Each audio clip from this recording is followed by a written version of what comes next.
আসসালামু আলাইকুম রহমতুল্লাহি ওবরকাতুহু। সম্মানিত দর্শক, বাংলাদেশের রাজনীতিতে শেখ হাসিনার আতঙ্ক ক্রমশ বেড়েই চলেছে। আর আওয়ামী লীগ সম্পর্কে মানুষের যে ভয়, অভাব, অভিযোগ এবং আতঙ্ক, এটিও সমানতালে বেড়ে চলেছে। কারণটা কি? আপনারা জানেন যে আওয়ামী লীগের অনেক শীর্ষ নেতা তারা এখন জেলখানাতে আছে এবং প্রায় প্রতিদিনই আওয়ামী লীগের বিভিন্ন স্তরের নেতাকর্মীরা ধরা পড়ছেন, অনেকটা সাঁড়াশি অভিযানের মতো। কিন্তু কোনো অবস্থাতেই এই সংগঠনটিকে দমন করা যাচ্ছে না। যারা জেলখানাতে আছেন, জেলখানাতে থাকলে মানুষের মধ্যে যে ধরনের ফ্রাস্ট্রেশন আছে, সেই ধরনের ফ্রাস্ট্রেশন তাদের মধ্যে লক্ষ্য করা যাচ্ছে না। প্রথম কয়েকদিন তারা বেশ নিশ্চুপ ছিলেন। রাশেদ খান মেনন, হাসানুল্লাহ কিনু, তাদেরকে হাত কড়া পরানো হতো বা এখনও হচ্ছে অনেক ক্ষেত্রে, কিন্তু তাদের হাসি বন্ধ করা যাচ্ছে না। তারপর তাদের যে জামা কাপড়, পোশাক আশাক, এটা তাদের যে মন্ত্রী যখন ছিলেন তারা, তখন যে ধরনের ইস্ত্রি করা ধপধপে সফেদ পাজামা পাঞ্জাবি পরতেন, ঠিক ওই রকম পাজামা পাঞ্জাবি পরে তারা জেলখানা থেকে এই কোর্ট কাছারিতে আসছেন।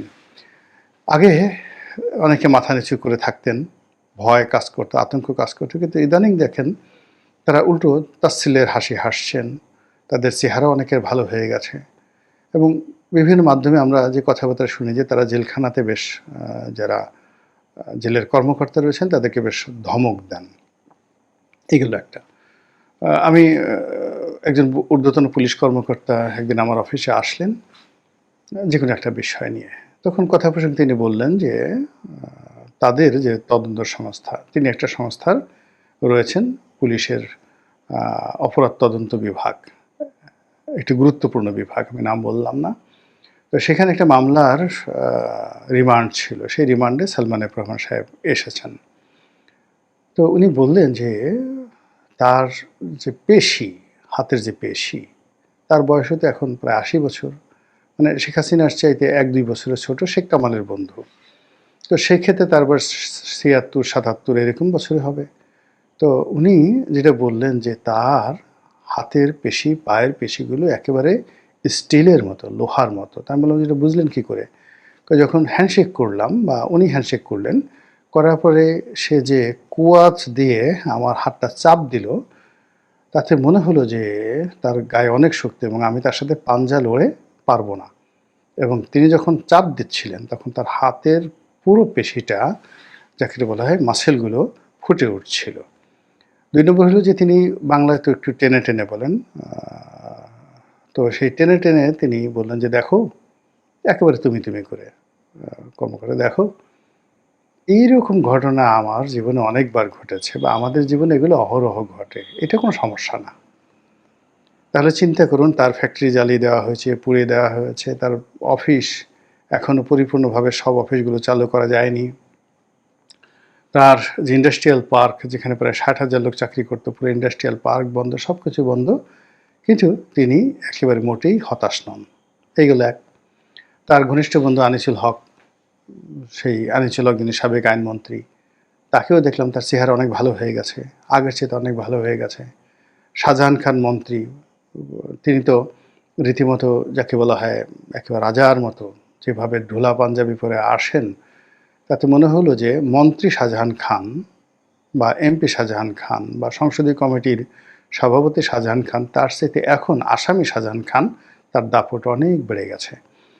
তারপর আরেকজন আছেন, শুধুমাত্র পলক একটু ভয় পাচ্ছে, পলক ভয় পাচ্ছে, বারবার মাপ চাচ্ছে, মুখ কালো। এটা আমি কারণ বলতে পারবো না, কিন্তু আওয়ামী লীগের আর একজন যে সংসদ সদস্য কবিরুল তালুকদার মুক্তি, সেই, তাকে যখন ধরা হলো, তিনি জিন্স প্যান্ট পরা, ২ পকেটের সামনে হাত দিয়ে অনেকটা টম ক্রুজের কায়দায় তিনি পুলিশের অফিসে আসলেন এবং তাকে দেখে পুলিশের যে body language, as it is মনে হলো কিং হ্যাজ কাম, রাজা আসছে, ওইরকম একটা ব্যক্তিত্ব তিনি ফুটিয়ে তুললেন। এটা আমার কাছে খুব অবাক লাগলো যে এই এত আত্মবিশ্বাস তার আসলো কোত্থেকে। এরপরে ডাক্তার দীপুমণিকে নিয়ে আমি খুব হতাশ ছিলাম। এর কারণ হলো এই ভদ্রমহিলাকে ডিম মারা হয়েছে, কয়েকবার তাকে খুবই আদালতে উঠাতে গিয়ে খুব হেনস্থা করা হয়েছে, তারপরে তাকে জ্যাকেট পরানো হয়েছে, কিন্তু ইদানিং দেখা যাচ্ছে যে তিনি ভালো শাড়ি পরে আসছেন। এবং তিনি যখন পররাষ্ট্রমন্ত্রী ছিলেন, তার যে একেবারে প্রথম যৌবনের যে তিনি যখন একেবারে সরাসরি পররাষ্ট্রমন্ত্রী হলেন, তখন তিনি যেভাবে হাসি খুশি থাকতেন, ঠিক ওইভাবে তিনি এখন হাসি খুশিভাবে আদালতে যাতায়াত করছেন, সাংবাদিকদের সঙ্গে শুভেচ্ছা বিনিময় করছেন, এবং সেই অমিলন হাসি। এমনিতে দীপুমণি তার যে শিক্ষা, তার যে মেধা, তার যে যোগ্যতা অনন্য। বাংলাদেশে এরকম শিক্ষিত ভদ্রমহিলা নাই বললেই চলে। তিনি ঢাকা মেডিকেল থেকে এমবিবিএস পাশ করা ডাক্তার, তারপরে উকালতি পাশ করেছেন, এলএলবি করেছেন। এরপর তিনি হার্ভার্ডের একটা কোর্স করেছেন বিশ্ববিখ্যাত। এরপরে জন হপকিন্স, আমেরিকার সবচেয়ে one of the top university, সেখান থেকে তিনি আবার এমবিএ করেছেন।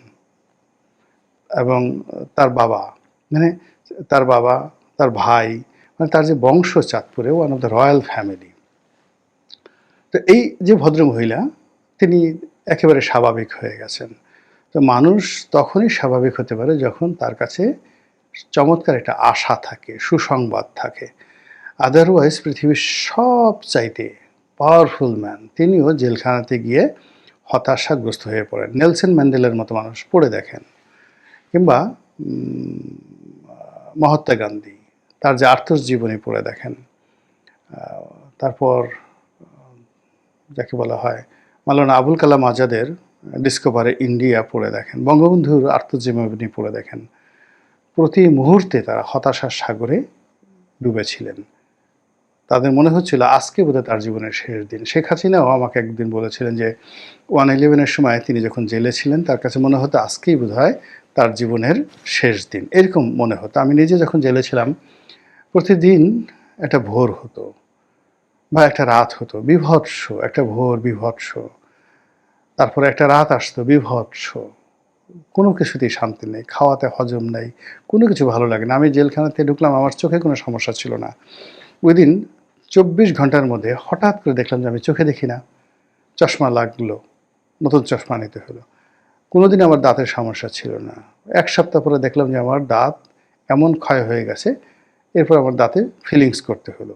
এর আগে কোনোদিন আমার দাঁতে এই ধরনের সমস্যা ছিল না। তো ওখানে সাইকোলজিক্যালি এরকম একটা অবস্থা তৈরি হয় যেখানে মানুষের মোরাল ক্যারেজ বলে কিচ্ছু থাকে না।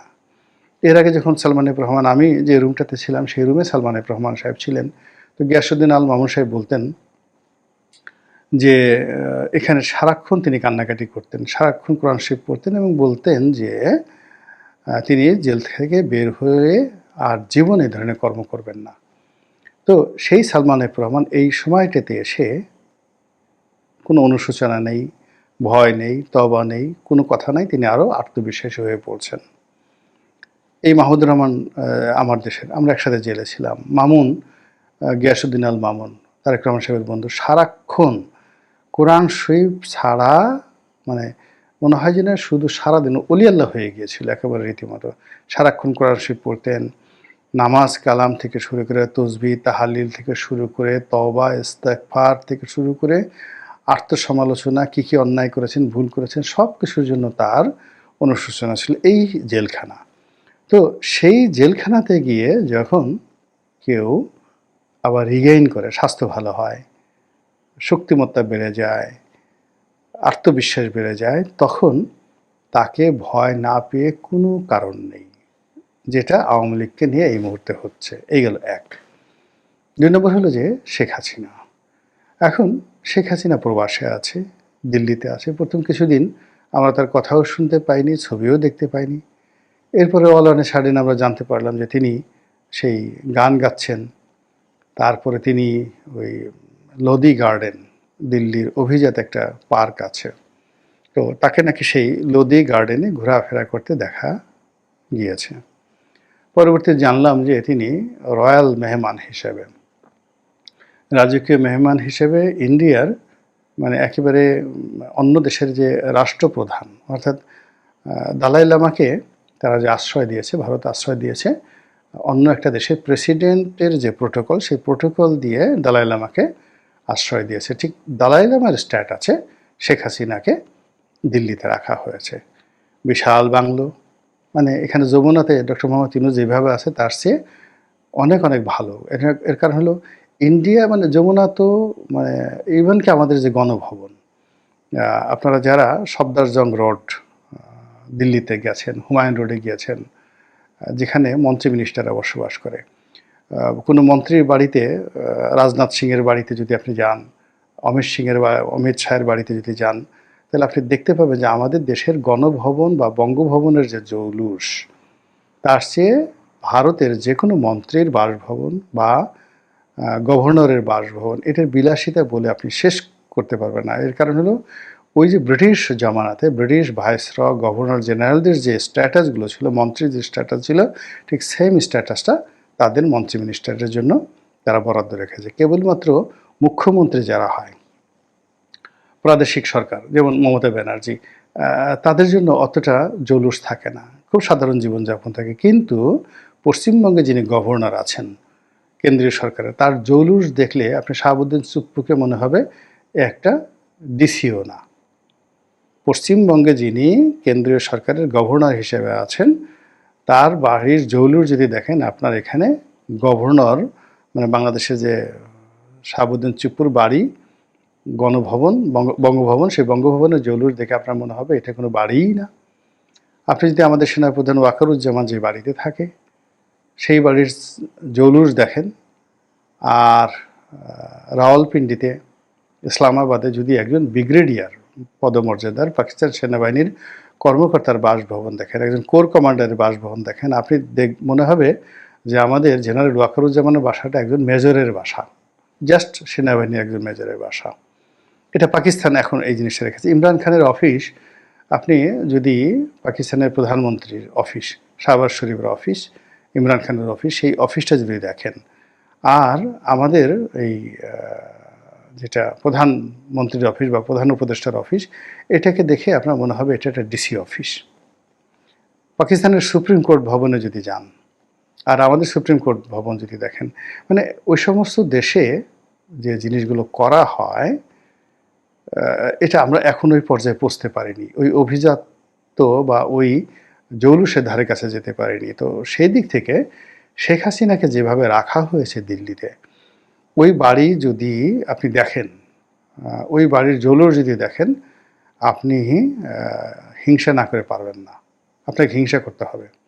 ২ নম্বর হলো যে ওখানে তাকে যে সিকিউরিটি দেওয়া হয়েছে, সুযোগ সুবিধা দেওয়া হয়েছে, এটা বোঝার জন্য আপনারা যারা তসলিমা নাসরিনের সঙ্গে দেখা করেছেন, বাংলাদেশ থেকে অনেক সাংবাদিক অনেকে যান, গিয়ে তসলিমা নাসরিনের সঙ্গে দেখা করেন। তো তসলিমা নাসরিনকে যে প্রোটোকল দিয়ে ভারত সরকার রেখেছে, ওটা দেখলে আপনি বুঝতে পারবেন যে শেখ হাসিনাকে কী প্রোটোকল দিয়ে সেখানে রাখা হয়েছে। তো সেই প্রোটোকলের মধ্যে থেকে তিনি রাজনীতি করছেন, বাংলাদেশের সব মানুষকে ভয় দেখাচ্ছেন, একটার পর একটা মিটিং করছেন, যা মুখে আসে তাই বলছেন। তিনি তার বোন, আত্মীয় স্বজন, ছেলে মেয়ে, রাজনৈতিক নেতাকর্মী, তাদেরকে দল বেঁধে তিনি দাওয়াত করছেন।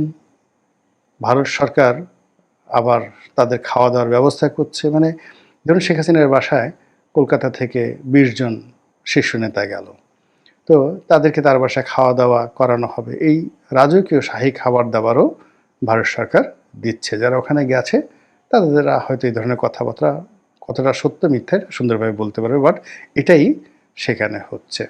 তো তিনি সেখানে থেকে যে কর্মকাণ্ড করছেন এবং এই কর্মকাণ্ডের পেছনে যে ভারতের মদদ আছে, নরেন্দ্র মোদীর যে গ্রিন সিগন্যাল আছে, এটা আমরা প্রধান উপদেষ্টার বক্তব্যে বুঝতে পেরেছি। তিনি বেশ হতাশার সুরে বলছেন যে ভারত যেভাবে শেখ হাসিনাকে লালন পালন করছে, অবস্থার দৃষ্টে মনে হয় যে তারা এরকম একটা আত্মবিশ্বাস যে আগামীতে শেখ হাসিনা আবার বাংলাদেশে আসবে এবং প্রধানমন্ত্রী হিসেবে বসে আগের মতো ক্ষমতা চালাবে। এই তো মেহেদী হাসানের সাথে যে আমেরিকাতে গিয়ে তিনি এই ধরনের একটা কথাবার্তা তিনি বললেন যে শেখ হাসিনা যারা আপনজন বা ভারত, তারা মনে করছে যে শেখ হাসিনা এখনও ক্ষমতা আছে, আগামীতে জাস্ট একটা ছুটিতে আছে, এসে তারা আবার সেই ক্ষমতা এসে বসবেন। এই গেল একটা কথা। আবার তিনি যেটা বললেন যে শেখ হাসিনার কথাবার্তা বন্ধ করার জন্য, তারপরে তার কর্মকাণ্ড স্টপ করার জন্য বাংলাদেশ সরকারের পক্ষ থেকে অনেক চেষ্টা করা হয়েছে, কিন্তু ভারত এটা পাত্তাই দেয়নি। তারা ভারত তাকে তাদের মতো করে চলতে দিচ্ছে। আর থার্ড হলো ভারতের যে কূটনৈতিক চ্যানেল, সর্বোচ্চ কূটনৈতিক চ্যানেল নরেন্দ্র মোদী, অমিত শাহ, জয়শঙ্কর এবং বাংলাদেশে যিনি রাষ্ট্রদূত রয়েছেন, তারা শেখ হাসিনার বাইরে কোনো নড়াচড়া করছেন না, কোনো কথাবার্তা বলছেন না। তারা আশ্চর্যের ব্যাপার হলো এর মধ্যে তারা বাংলাদেশে ঘোরাফেরা করছে, রাজার মতো দাপট দেখাচ্ছে। বাংলাদেশ সরকার যদি খুব শক্তিশালী হতো তাহলে আলটিমেটলি এখন ভারতের রাষ্ট্রদূতকে যদি বাংলাদেশ থেকে বহিষ্কার করা যেত তাহলে বোঝা যেত যে না, সরকার এখানে দাপট দেখাতে পারছে। কিন্তু তা না করে এই রাষ্ট্রদূত তিনি কথাবার্তা বলে যাচ্ছেন, ভিসা বন্ধ করে রেখেছেন। তারপরেও তাকে ওই মিলিটারি যে ডিফেন্স একাডেমি আছে আমাদের, সেখানে গিয়ে তাকে বক্তা হিসেবে নিয়ে যাওয়া হচ্ছে এবং তিনি মিলিটারি একাডেমিতে গিয়ে সেই বক্তব্য দিচ্ছেন। এই জিনিসগুলো চলছে। তো চলার ফলে কী হলো না, শেখ হাসিনাকে নিয়ে আতঙ্ক কিন্তু কমছে না, বরং বেড়ে যাচ্ছে। অন্যদিকে শেখ হাসিনাকে সরাসরি মোকাবেলা করতে না পেরে অনেক সময় আছে না যে আমরা আপনার সাথে পারি না, কিন্তু আপনার ছায়ার সঙ্গে আমরা মানে যুদ্ধ করতে পারি। তো এরকম আমাদের সমাজে ঘটে থাকে। এখন শেখ হাসিনাকে দমন করতে পারছি না, তার কর্মকাণ্ডকে বন্ধ করা যাচ্ছে না। তিনি যেভাবে তার দলীয় নেতাকর্মীদেরকে অর্গানাইজ করছেন সেটার পথে বাধা তৈরি করতে পারছি না। আমরা যেভাবে গ্রেপ্তার করছি, এতে করে আওয়ামী লীগের কতটুকু ক্ষতি হচ্ছে, শেখ হাসিনা কতটুকু ভয় পাচ্ছে, তার কোনো রকম নমুনা দেখা যাচ্ছে না। বরং ডে বাই ডে তাদের যে কর্মকাণ্ড বেড়েই যাচ্ছে, অহংকার বেড়ে যাচ্ছে, দাপট বেড়ে যাচ্ছে, মিছিল বড় হয়ে যাচ্ছে। এই একটা অদ্ভুত ঘটনা। এবং এত কিছুর পরেও শেখ হাসিনা থামছেন না, তিনি শুধু বলেই যাচ্ছেন, বলেই যাচ্ছেন। মানুষের মানে এখন যারা বর্তমান সরকার আছে তারা মানে খুব অবাক হয়ে ভাবছেন যে এর কি কোনো লজ্জা শরম নেই, এর কি ভয় ভীতি নেই, এর কি মরণের কোনো চিন্তা নেই? এত বয়স হয়ে গেছে, এই বয়সে মানুষ এরকম করে কি করে? এগুলো নিজেরা এই সমস্ত কথাবার্তা বলে তারা আরও অসুস্থ হয়ে পড়ে।